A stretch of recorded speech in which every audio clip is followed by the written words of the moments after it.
Well, the Bill and Ted animated series may have only lasted 21 episodes, but we are bound and determined to make a Bill and Ted TV series a thing, so let's give live action a shot. Bill and Ted's Excellent Adventures, the live-action series, starred Evan Richards and Christopher Kennedy, who provided the voices in Season 2 of the animated series. This adaptation came from developer Clifton Campbell, later a producer on The Glades and SeaQuest 2032, plus Savage Steve Holland, the director of Better Off Dead. One of the main writers on the show was even Darren Star, who would later go on to be the creator of Sex and the City. The show was originally meant for the 1991 TV season, but was held off until Bill and Ted's Bogus Journey did well at the box office. Then the show was burnt off as a summer TV series on Fox. Like the animated series, it's all about the continued adventures of Bill and Ted after the events of the first one, which they sum up in the opening. I bless you dudes in the most excellent names of Bill and Ted. Be excellent! Party on! Although there's something about this TV version that feels far more culty. And I don't think some of these lines would have been in the Saturday morning animated version.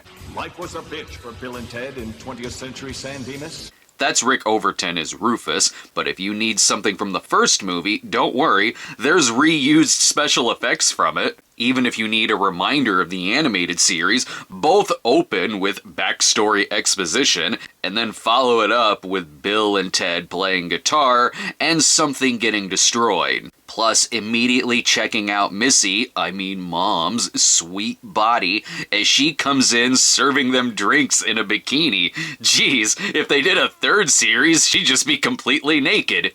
And in case you need to be reminded that this is a prime time series, she's giving me a full-on chubby. Shut up, Ted! I think I know what's going on here, since that's Lisa Wilcox, Alice from the Elm Street series. This is just her own personal hell that Freddy Krueger threw her in. Mr. Preston looks more like his dad than in the cartoon, but I still feel like I'm watching a porn parody. Shut up, Ted! Didn't even say anything.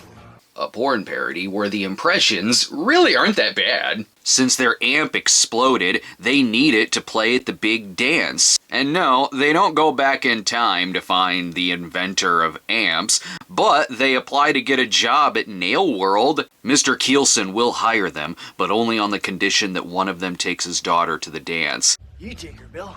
No way, Ted. You take her.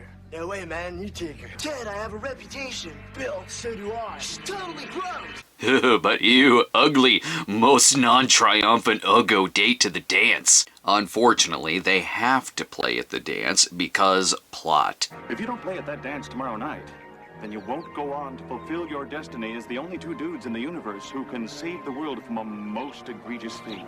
This series is getting kind of far-fetched. I think people in the future just want to screw with these two California dudes by telling them the fate of the world depends on them doing something embarrassing. Maybe that's why Rufus doesn't help them at all. How do we play without an amp? You're the great ones, gentlemen. You'll think of something. You know, Rufus, maybe it would be easier if you just bought them an amp yourself. The special effects are simultaneously not bad, while also looking like they're standing in front of a green screen, even though I know they're not. Let's make this as complicated as possible, and go back in time 15 minutes to get that job. Got it, dude.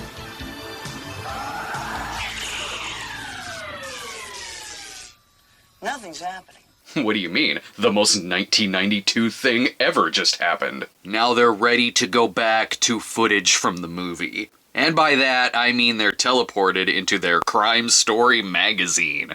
I don't know why, this just feels like what the Stay Tuned TV adaptation is gonna be like. This is feeling less like Bill and Ted, and more like a surfer dude version of Cool World. Though it's kinda funny when they flatten one of the gangsters with their phone booth. We have a story about two time travelers, so what do we do with the pilot? Make it like a piece of the action from Star Trek. They even bring the comic book babe back to the real world. Now it's feeling more like the Last Action Hero universe than Bill and Ted. Hell, I started to forget what this plot was even about, and then remembered, oh right, they have to replace their amp or something, so they agree to take Mr. Keelson's daughter to the dance.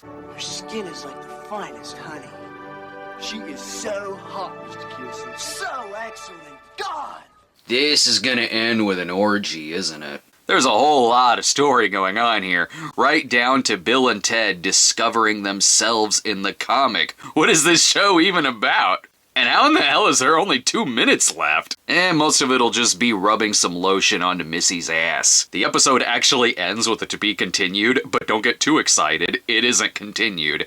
This is an unaired pilot, and the actual pilot that aired was about Mr. Keelson taking the phone booth to go back to King Arthur's court. I guess they figured, maybe we should actually have time travel and historical elements in a Bill and Ted series, especially the pilot. The 2 leads aren't bad in the live-action version. Their impressions are okay, certainly serviceable for what looks like a low-budget series that would air in the summer. However, reviews weren't great, as the characters are definitely reduced to being one-dimensional reaction characters. And the show only lasted 7 episodes, 8 including the unaired pilot, before being cancelled. But when the 3rd Bill and Ted movie comes out, I hope we get shout-outs to the TV series continuity. Maybe the story of Black and White Comic Book Babe will finally be resolved, and will our boys be able to properly replace Missy's vase? Perhaps we can get Kennedy and Richards back in a sequence where movie Bill and Ted go to an alternate universe. I'll be finding out when I watch Bill and Ted Face the Music this weekend.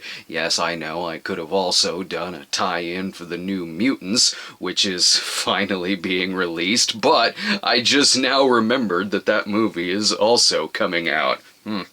I got nothing.